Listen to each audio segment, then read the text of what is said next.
Hello, good morning बच्चों। आप सभी का स्वागत है आपके यूट्यूब चैनल दीपक फिजिक्स सेंटर में। तो हम लोग पिछली क्लास में पढ़ रहे थे गॉस का एप्लीकेशन, जिसमें हम लोग प्रूफ किए थे अनंत लंबा समतल आवेशित चादर के कारण विद्युत क्षेत्र तीव्रता की गणना, जिसका वैल्यू निकल के आया था कि E बराबर सिग्मा बाई 2 एप्सिलॉन नॉट। ये हम लोग लास्ट क्लास में पढ़े थे। इलेक्ट्रिक फील्ड इंटेंसिटी E बराबर सिग्मा बाई 2 एप्सिलॉन नॉट।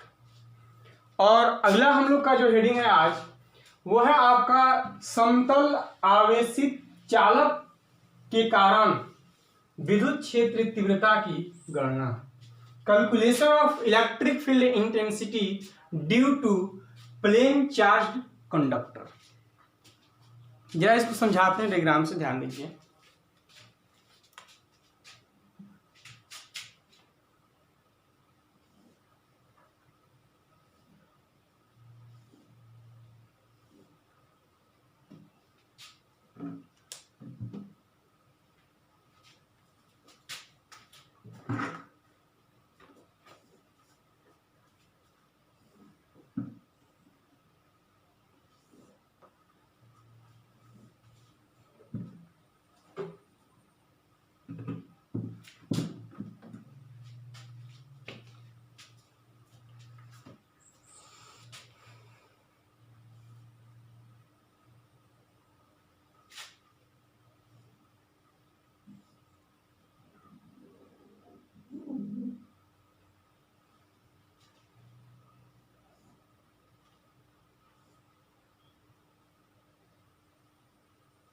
ये आपका बन गया, क्या है, घनाभ। और इस पृष्ठ का नाम रख दे रहे हैं ए, बी, सी और डी। और ये जो आपका पृष्ठ है, ये आप मान लीजिए कि पॉजिटिवली है,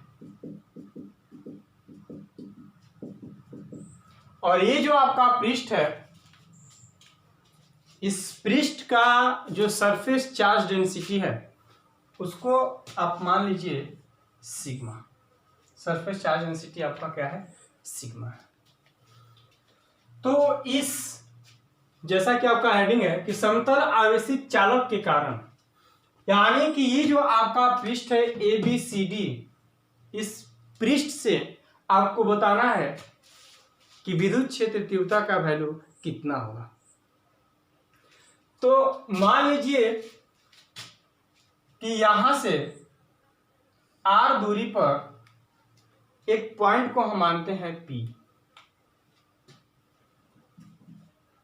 और उस P पॉइंट पर, इस P पॉइंट पर आपको बताना है कि इलेक्ट्रिक फील्ड इंटेंसिटी का वैल्यू कितना होगा। तो आपको गॉस लॉ से निकालना है, तो सिमेट्री से आपको सबसे पहले यहां पर एक गॉसियन सरफेस बनाना होगा। तो आप यहां पर गॉसियन सरफेस क्या बना सकते हैं, वहां पर आप गॉसियन सरफेस बना सकते हैं सिलेंडर। तो अगर आप यहां पर सिलेंडर बनाइएगा गॉसियन सरफेस, तो ऐसा कुछ आपका बनेगा सिलेंडर। और यहां पर भी कट करिए, ये आपका हो गया सिलेंडर। और इसके अंदर विद्युत क्षेत्र तीव्रता का वैल्यू होगा 0। अगर यहां पर आपको देखना है तो यहां पर आप एरिया वेक्टर कट करिएगा, तो एरिया वेक्टर आपका डीए होगा इधर, और पॉजिटिव की वजह से एरिया वेक्टर आपका डीए होगा इधर, और पॉजिटिव की वजह से जो आपका इलेक्ट्रिक फील्ड इंटेंसिटी होगा, जो आपका इलेक्ट्रिक फील्ड इंटेंसिटी होगा, वो भी आपका होगा किधर होगा, इधर ही होगा। यानी कि एरिया वेक्टर, तो आपका एरिया वेक्टर डी इधर है और इलेक्ट्रिक फील्ड इंटेंसिटी किधर है, इधर ही है। और जैसा कि आप जानते हैं कि ये आपका पॉजिटिव है, तो आवेशित चालक के अंदर जो आपका विद्युत क्षेत्र तीव्रता होता है वो आपका होता है क्या, 0। अगर यहां पर कट करिएगा तो एरिया वेक्टर तो आपका हो जाएगा किधर, ऊपर, और इलेक्ट्रिक फील्ड इंटेंसिटी इधर, तो cos 90 का वैल्यू हो जाएगा 0। तो यहाँ पर भी आपका क्या हो गया, 0। और जो आपका ये आपका एरिया है जो हम लोग कट किए हुए, और जो आपका ABCD है इसको हम माने सरफेस चार्ज डेंसिटी को क्या मान लिए, प्लस सिग्मा। तो इसके बारे में हम लिखते हैं,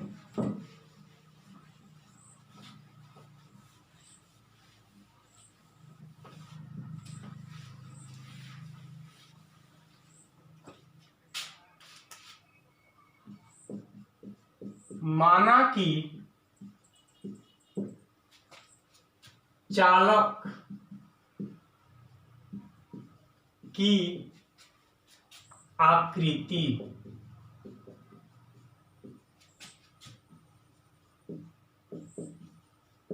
घनाकार है। माना कि चालक की आकृति घनाकार है। चालक के पृष्ठ ABCD, माना कि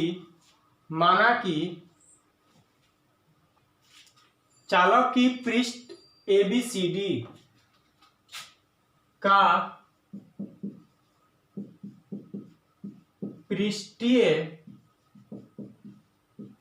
आवेश घनत्व plus sigma coulomb per metre square है।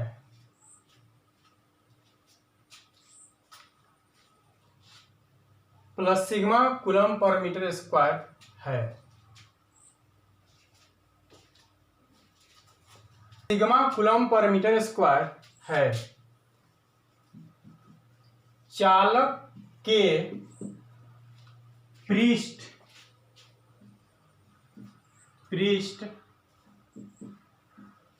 ABCD से लंबवत दूरी R पर एक बिंदु P है जहां विद्युत क्षेत्र तीव्रता ज्ञात करनी है।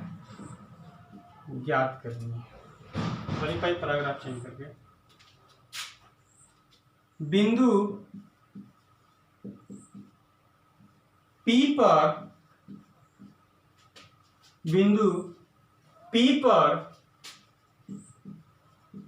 विद्युत क्षेत्र तीव्रता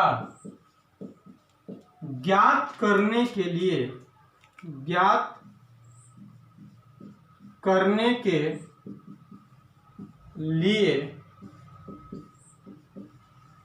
बिंदु P से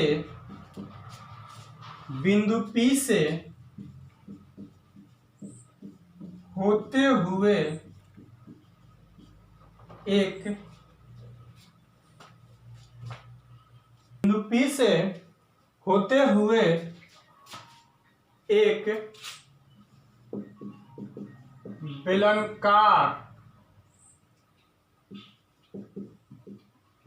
बेलनाकार गॉसीय पृष्ठ की कल्पना की जाती है। ये जो कुछ भी हम लिखवाए आपको डायग्राम में लिखवाना है, सारा चीज आपको दिखाई देगा। हम लिखवा दिए यहाँ पर कि बिंदु P पर विद्युत क्षेत्र तीव्रता ज्ञात करने के लिए बिंदु P से होते हुए एक बेलनाकार गॉसीय पृष्ठ की कल्पना की जाती है। यहाँ तक क्लियर है? उसके नीचे अब विद्युत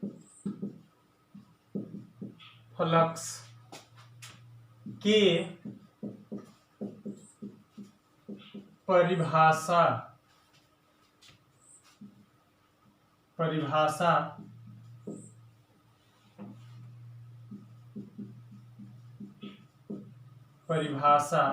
से क्या होता है विद्युत फ्लक्स बराबर? विद्युत फ्लक्स बराबर क्या होता है आपको पता होना चाहिए। तो हम आपको बताए हैं कि फाई बराबर इंटीग्रेशन, एक बात जरा ध्यान दीजिए, इसके अंदर क्या है जीरो, यहां पर भी आपका हो जाएगा जीरो, तो बचा सिर्फ यहां पर। तो फाई बराबर आप लिख सकते हैं ई डॉट डी ए, और आपको तो पता है कि ए वेक्टर डॉट बी वेक्टर बराबर आपका होता है ए बी कॉस थीटा दोस्त। तो ई डॉट डी ए को आप लिख सकते हैं E D S cos theta. तो फाई बराबर integration E dot D A cos theta. और आप देख रहे हैं यहाँ पर कि एरिया वेक्टर भी आपका इधर ही है और इलेक्ट्रिक फील्ड इंटेंसिटी भी आपका क्या है उधर ही है। तो दोनों का बीच का जो एंगल होगा वो आपका कितना डिग्री होगा? 0 डिग्री। तो उसके बाद हम लोग इसमें लिख सकते हैं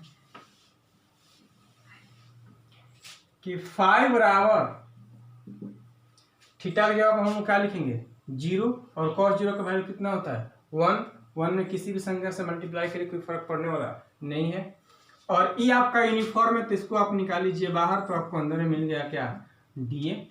और आप जानते हैं कि डीवी का इंटीग्रेशन होता है भी, डीवाई का इंटीग्रेशन होता है वाई, तो डी की इंटीग्रेशन क्या हो जाएगा? ए।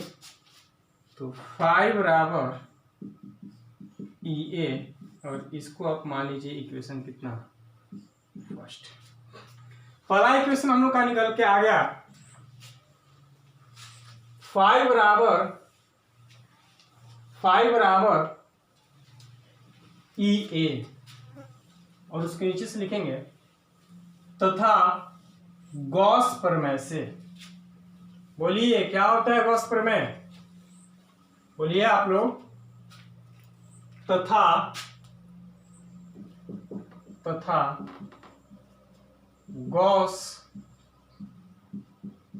प्रमेय से फाई बराबर बंद आवेश और बटा में एप्सिलॉन नॉट इन होता है, या इसी को आप लिख सकते हैं Q inside by epsilon not.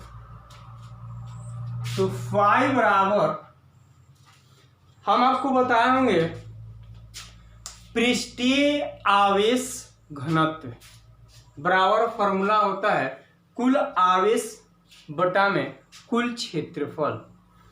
तो मान लीजिए कि यहाँ पर जो भी आपका आवेश है उसको मान लेते हैं क्यू, और ये जो आपका एरिया है इसको आप मान लीजिए क्या? ए। तो आपका हो जाएगा फाई बराबर कुल आवेश, यानी कि क्यू बाई आप लिख सकते हैं क्या? ए। तो यहां से हम लिखेंगे इसकी जगह पर कि फाई तो आपका रहेगा फाई, और क्यू की जगह पर आप लिखिएगा सिग्मा ए। ये आपका हो जाएगा बंद आवेश, क्योंकि ये जो आपका पृष्ठीय आवेश घनत्व होता है इस चार्ज को हम लोग क्या माने हैं? सिग्मा, और जो आपका एरिया है उसको आप क्या मान लीजिए? ए। तो ये एरिया और ये आपका हो गया क्या? Surface charge density. तो फाई बराबर Q A by epsilon not, और ये आपका हो गया इक्वेशन क्या? सेकेंड। इसको मिटाए थे, ये कोई काम का नहीं है, समझाने के लिए बताए थे। ये आपका इक्वेशन हो गया कितना? सेकेंड। आपका दोनों इक्वेशन मिल गया, ऊपर लिख लिए होंगे। तो उसके बाद हम लोग लिखेंगे कि अब समीकरण 1 तथा 2 से, अब समीकरण 1 तथा 2 से जब दोनों को आप रिलेट करिएगा तो ई ए बराबर सिग्मा ए और बटा में एप्सिलॉन नॉट। ए से ए आपका हो गया, क्या हो गया बोलिए, शहीद हो गया। ए से ए आपका कैंसिल, तो इलेक्ट्रिक फील्ड इंटेंसिटी ई बराबर निकल के आ गया सिग्मा बाई एप्सिलॉन नॉट। अगर आपको सदिश रूप में लिखना होगा, सदिश रूप वेक्टर फॉर्म में, तो ई वेक्टर बराबर sigma by epsilon not into in cap से आप कर दीजिए क्या, मल्टीप्लाई, और ये आपका हो गया वेक्टर फॉर्म। आप पिछली बार में जो हम आपको निकाले थे उसका रिजल्ट आया था सिग्मा बराबर ई बराबर सिग्मा बाई 2 एप्सिलॉन नॉट। आप देखिएगा जो आपको लास्ट हम पढ़ाए थे, लास्ट में आपको निकलवाए थे अनंत लंबा समतल आवेशित चादर के कारण, जिसका वैल्यू निकल के आया था कि ई बराबर इलेक्ट्रिक फील्ड इंटेंसिटी बराबर सिग्मा बाई 2 एप्सिलॉन नॉट। यहाँ पर भी कोई आर के बारे में चर्चा नहीं किया गया है, और इस इक्वेशन में भी आप देखिए समतल आवेशित चालक के वजह से निकाले हैं, इसका भी रिजल्ट निकल के आया है ई बराबर सिग्मा बाई एप्सिलॉन नॉट, और इसमें भी कहीं पे कोई आर के बारे में चर्चा नहीं किया है। लिखिए यहाँ पर, इसमें हम लोग एक नोट पॉइंट लिखते हैं, यह आपका फाइनल रिजल्ट हो गया। यहाँ नोट लिखिए जरा, नोट नोट इंपॉर्टेंट है आपका। इसमें हम लिखेंगे कि समतल आवेशित चालक और समतल आवेशित चादर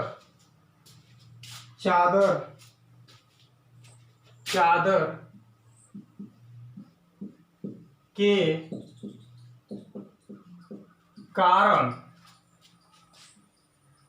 उत्पन्न विद्युत क्षेत्र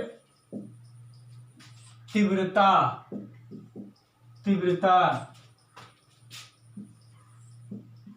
दूरी पर निर्भर नहीं करता है। हमेशा इस बात को आप ध्यान रखिएगा, क्योंकि आप देखे थे कल जो हम आपको पढ़ाए थे पिछले क्लास में, उसका रिजल्ट निकल के आया था ई बराबर सिग्मा बाई 2 एप्सिलॉन नॉट, और अभी जो आपका रिजल्ट निकाले ई बराबर वो आपका आया था सिग्मा बराबर एप्सिलॉन नॉट। आप जरा देखिए, हम माने हुए हैं कि यहाँ से बीच का डिस्टेंस क्या है, आर, क्या इसमें कहीं पर आर के बारे में कोई चर्चा किया गया है? नहीं, और इस इक्वेशन में भी आर के बारे में चर्चा नहीं किया गया। तो हम स्पष्ट लिख दिए कि समतल आवेशित चालक और समतल आवेशित चादर के कारण उत्पन्न विद्युत क्षेत्र तीव्रता दूरी पर निर्भर नहीं करता है। क्लियर? चलिए अब जरा हम कुछ ऑब्जेक्टिव 2 क्वेश्चन बनवाते हैं जो आपका थ्योरी पढ़ा है, इसी से जरा क्वेश्चन देखते हैं। तो पहला क्वेश्चन है आपका कि समतल आवेशित चालक के कारण उत्पन्न विद्युत क्षेत्र तीव्रता होगा, जो कि आपको अभी अभी बताए हैं। जरा बताइए ऑप्शन से कौन सही है? Option A, option B, option C या ऑप्शन डी?